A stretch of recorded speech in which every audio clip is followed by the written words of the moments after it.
الحمد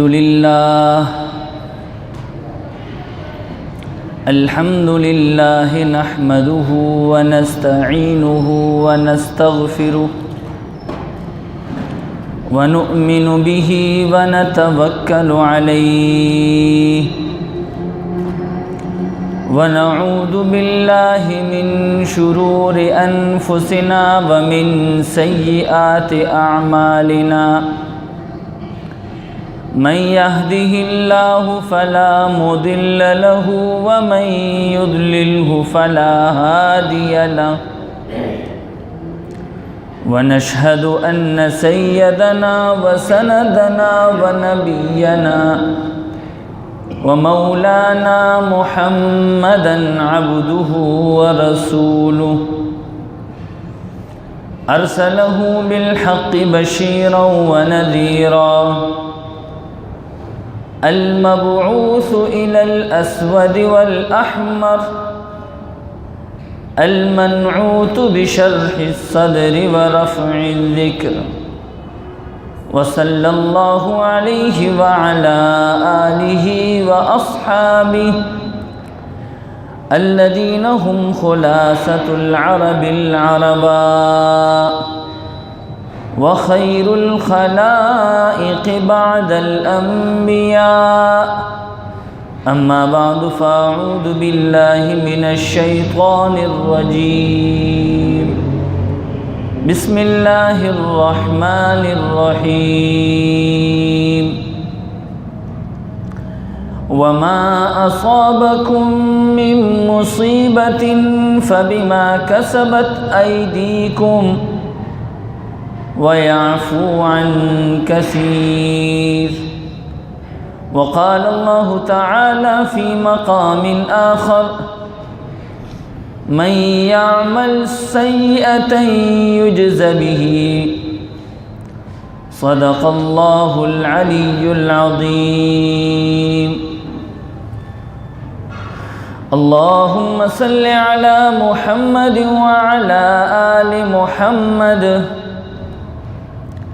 كما صليت على إبراهيم وعلى آل إبراهيم إنك حميد مجيد اللهم بارك على محمد وعلى آل محمد كما باركت على إبراهيم وعلى آل إبراهيم إنك حميد مجيد۔ میرے محترم بزرگوں،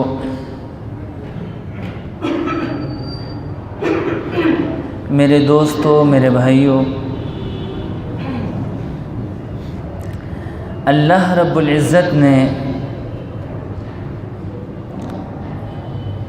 انسان کا جو جسم بنایا ہے، بظاہر تو یہ ایک جسم لگتا ہے، لیکن اللہ رب العزت نے اس میں دو قسم کی چیزیں پیدا کی ہیں، یا آسان الفاظ میں اسے اس طرح سمجھ لیں کہ ہمارے اندر دو انسان ہیں، ایک ظاہری انسان اور ایک باطنی انسان۔ ایک انسان کے اندر اس ڈھانچے میں اللہ رب العزت نے دو چیزیں پیدا کی ہیں، ایک ہمارا ظاہر ہے اور ایک ہمارا باطن ہے۔ یہ آج کل کے حالات کے حوالے سے میں ایک بات آپ سے ڈسکس کرنا چاہتا ہوں۔ جس طریقے سے آج کل کے حالات ہم پر گزر رہے ہیں، ہم جن پریشانیوں میں مبتلا ہیں، ہم جو مصائب کے اندر گرفتار ہیں، اس کی وجوہات کیا ہے؟ اس وجہ کی طرف میں اپنی توجہ بھی مبذول کرنا چاہتا ہوں اور آپ حضرات کی توجہ بھی اس طرف مبذول کرانا چاہتا ہوں۔ تو ایک ہمارا ظاہری جسم ہے اور ایک ہمارا باطنی جسم ہے. اس کو آپ اس انداز سے سمجھ لیں جیسے ایک گاڑی ہے، ایک گاڑی ہے اور ایک اس کا ڈرائیور ہے، ایک اس کا ڈرائیور ہے. تو دو چیزیں ہو گئیں. ڈرائیور کہاں بیٹھتا ہے؟ گاڑی کے اندر، اور گاڑی کہاں پر ہوتی ہے؟ باہر. تو گاڑی ظاہری جسم ہے اور ڈرائیور اس کا باطنی جسم ہے. اب روزمرہ کی زندگی میں ہم یوں دیکھ لیں، اگر ڈرائیور بیکار ہو، ڈرائیور تجربہ کار نہ ہو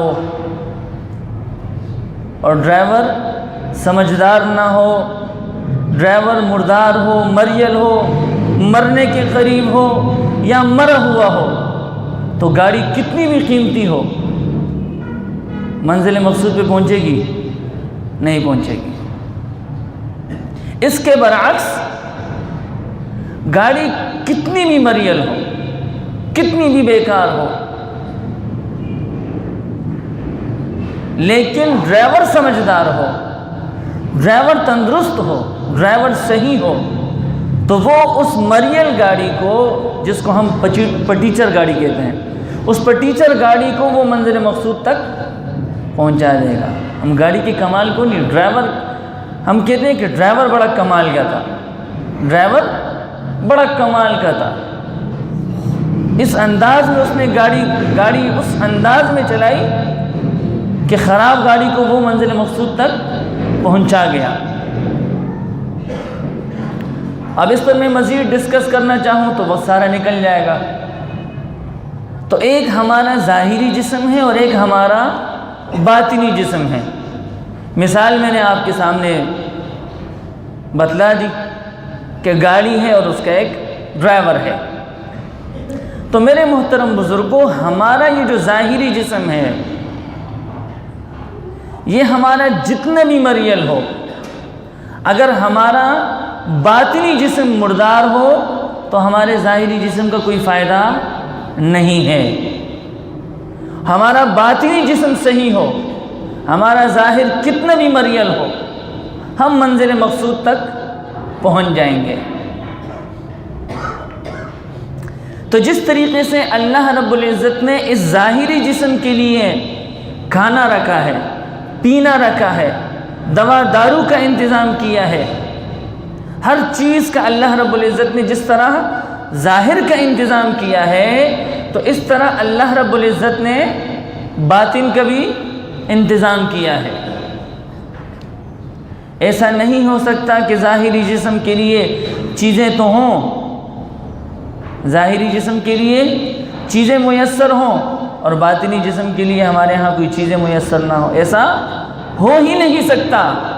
انبیاء کرام علیہم السلام جو اس دنیا میں آئے ہیں، انہوں نے محنت ظاہری جسم پر نہیں کی، انہوں نے محنت کہاں پر کی ہے؟ باطنی جسم پر. انہوں نے کس پر محنت کی؟ دلوں پر محنت کی ہے. کہاں پر محنت کی ہے؟ دلوں پر محنت کی ہے. انبیاء کرام علیہم السلام نے ظاہری جسم پر محنت نہیں کی،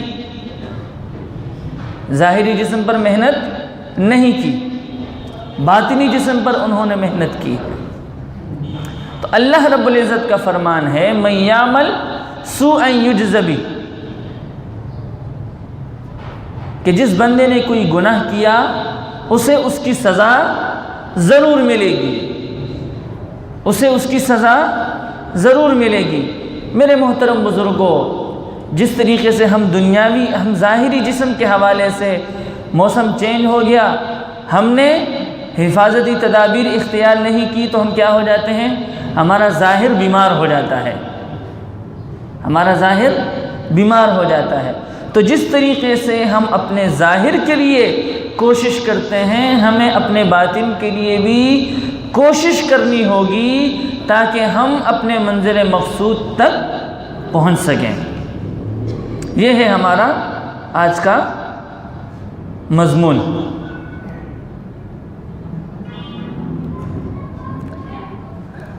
اب ہم آتے ہیں دوسرے رخ کی طرف، تصویر کا دوسرا رخ۔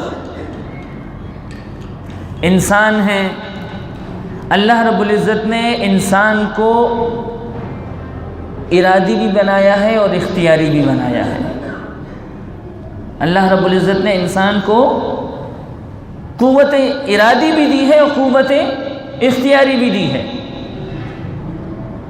جو سائنس سے تعلق رکھنے والے لوگ ہیں وہ اس بات کو سمجھ سکیں گے۔ دیکھیے میرے بھائیوں، فرشتوں نے جو اللہ رب العزت سے باتیں کی تھی کہ بھئی آپ زمین میں اپنا نائب پیدا کرنے والے ہیں،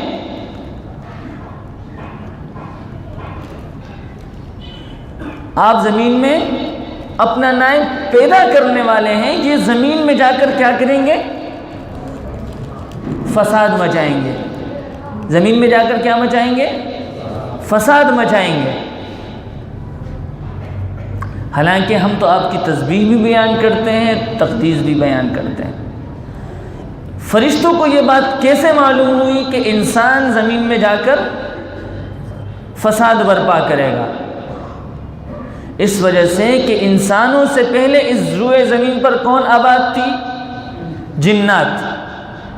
اور جنات کو بھی اللہ رب العزت نے یہ دو قوتیں دی ہیں، ارادی اور اختیاری۔ جنات کو اللہ رب العزت نے کتنی قوتیں دی ہیں؟ جس طرح انسان کے پاس، انسان کو اللہ نے راستہ دے دیا، یہ سیدھا راستہ، یہ غلط راستہ، دونوں میں سے آپ چوائس کر لیں کس راستے پر چلنا چاہتے ہیں۔ تو جنات کے لیے بھی دو راستے، ایک ارادی اور ایک اختیاری۔ تو فرشتوں نے اللہ رب العزت سے کہا کہ بھئی اس سے پہلے روئے زمین پر کون آباد تھا؟ جنات۔ جنات کو اللہ نے دو قوتیں دی، ارادی اور اختیاری۔ تو انہوں نے زمین کے اندر کیا کیا؟ فساد مچایا۔ اللہ نے جنات کو ختم کر دیا۔ اللہ نے اپنا نائب بنانا چاہا دو قوتوں کے ساتھ۔ فرشتوں نے جب یہ دیکھا کہ اس سے پہلے بھی ایک مخلوق آئی ہے اور انہوں نے زمین میں فساد مچایا ہے، آج ایک اور مخلوق آ رہی ہے، وہ بھی دو قوتوں کے ساتھ ہے، یہ بھی زمین میں خون بہائے گی، فساد برپا کرے گی، تو اللہ رب العزت سے کہنے لگے کہ ہم تو تیری تسبیح کرتے ہیں، ہم تقدیس بیان کرتے ہیں، ان کی کیا ضرورت ہے؟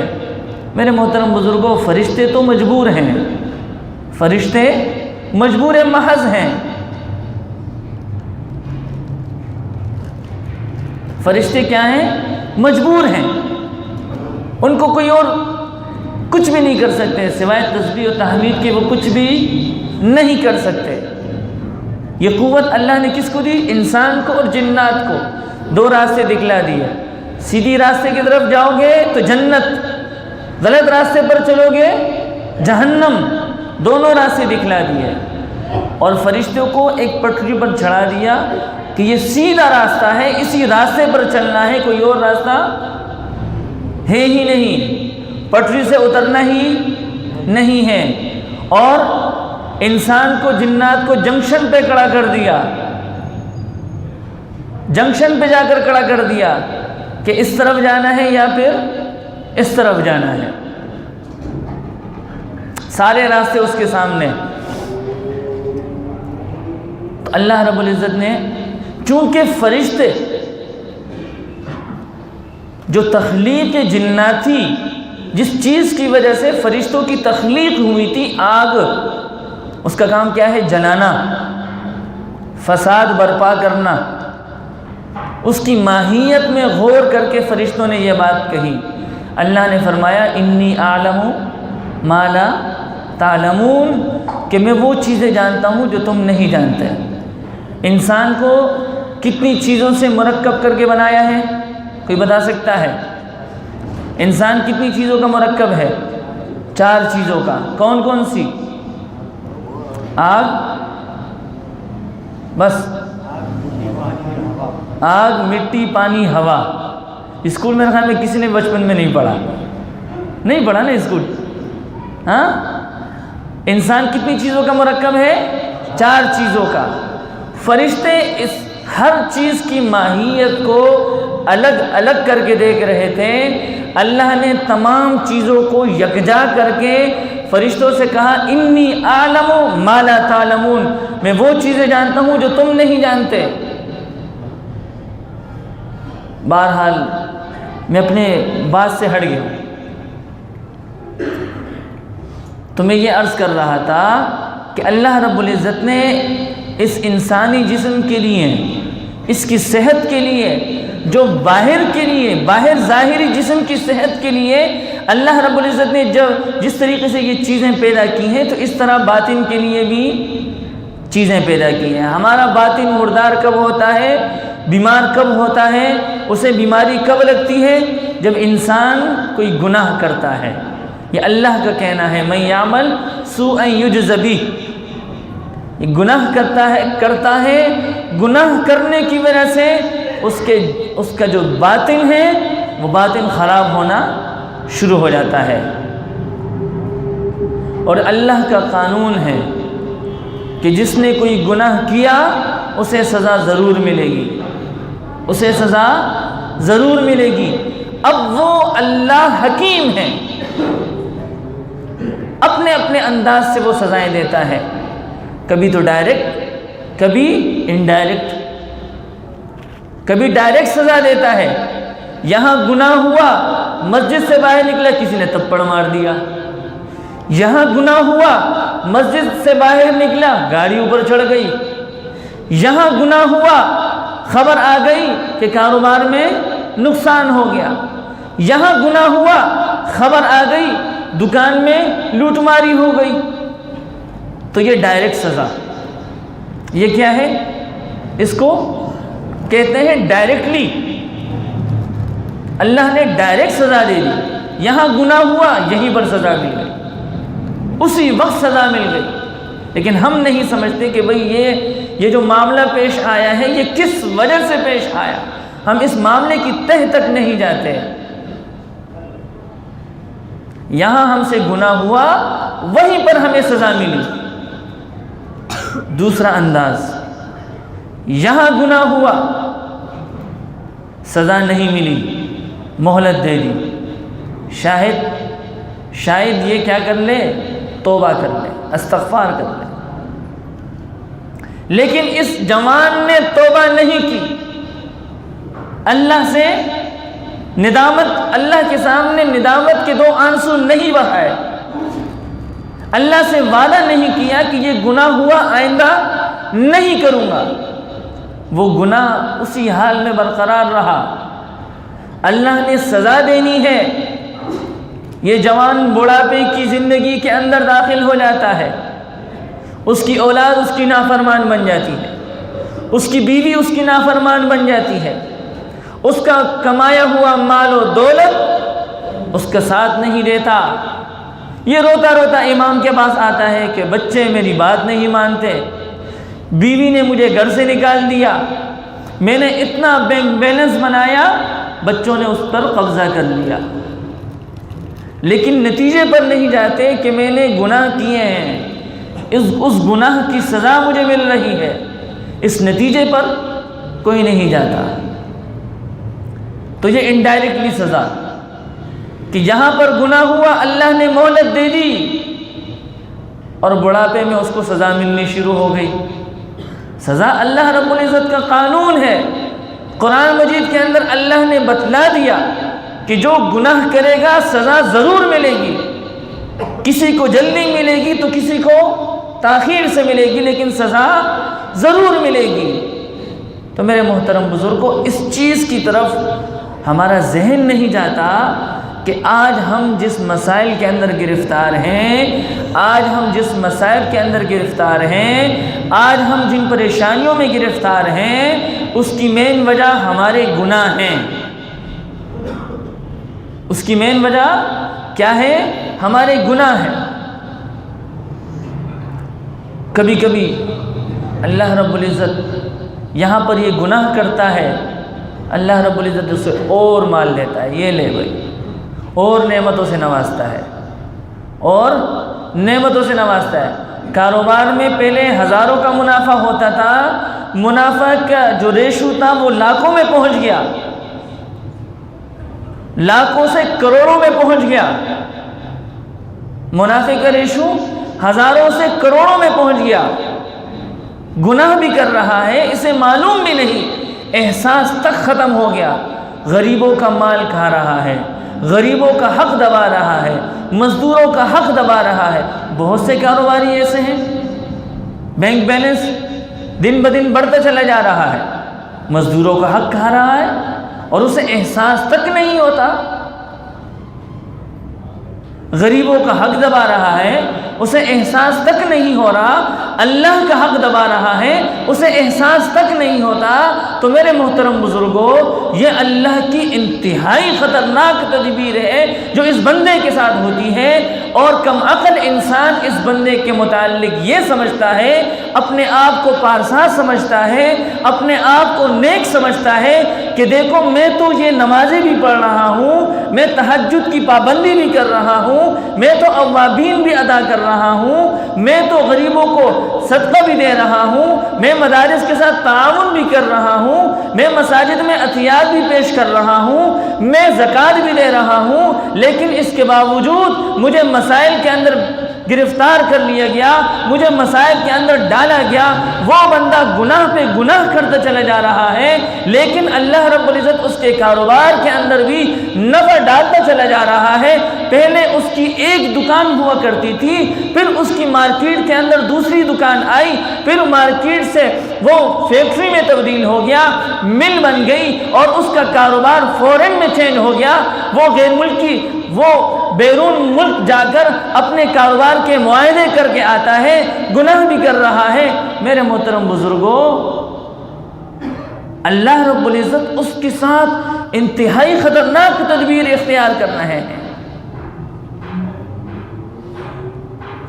یہ گناہوں کی جو سب سے خطرناک جو سزا دی جاتی ہے، یہ اللہ رب العزت کی طرف سے یہ سزا ہوتی ہے کہ وہ گناہوں کا جو احساس اس کے دل میں پیدا ہونا تھا، وہ گناہوں کا احساس ہی ختم ہو گیا۔ اس کا کاروبار بڑھتا چلا گیا، لیکن اور دوسرا انسان یہ سمجھ رہا ہے کہ دیکھو اللہ اس کو کتنا نواز رہا ہے، مجھے اللہ نہیں دے رہا، میں سب کچھ کر رہا ہوں، مجھے کچھ نہیں مل رہا، وہ بیٹے بیٹے کما رہا ہے۔ تو یہ اللہ کی انتہائی خفیہ تدبیر ہوتی ہے۔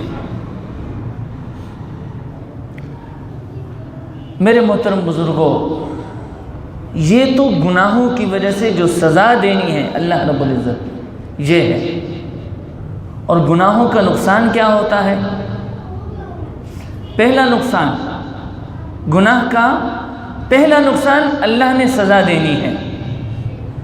گناہ کا دوسرا نقصان، دل کا جو سکون ہے وہ ختم ہو جاتا ہے۔ وہ ظاہری زندگی میں اپنے لیے سکون کی مختلف تدبیریں کرتا ہے، مختلف تدبیریں کرتا ہے، لیکن اس کا اندر بے سکون ہے۔ اس کی مثال آپ ایسے سمجھ لیں، جیسے آج کل شادی کے ایام ہیں، آپ لوگ حالوں میں، بینکویٹ ہالوں میں آپ جاتے ہوں گے، آپ دیکھتے ہیں کہ وہاں پر بوفے سسٹم جو ہوتا ہے، وہاں پر ایک ٹرے رکھی ہوتی ہے اور اس کے نیچے ایک بتی جل رہی ہوتی ہے، اس میں آگ لگائی ہوئی ہوتی ہے، اور کھانا لا کے اس کے اوپر رکھ دیتے ہیں، وہ گرم ہوتا رہتا ہے، لوگ کھا رہے ہوتے ہیں، وہ کھانا گرم گرم مل رہا ہے، اس کے نیچے بتی جل رہی ہے۔ تو بالکل اسی طرح ہمارے جسم کے اندر وہ گناہ کی بتی جل رہی ہوتی ہے۔ ہم ظاہری جسم کے لیے، ظاہری زندگی میں ہم کیا کر رہے ہیں؟ دل کے سکون کے اسباب تلاش کر رہے ہیں، لیکن ہمارا دل بے سکون ہے۔ ہمارا دل کیا ہے؟ بے سکون ہے۔ میرے محترم بزرگوں، میں انہی باتوں پر اکتفا کرتا ہوں۔ وآخر دعوانا ان الحمد للہ رب العالمین۔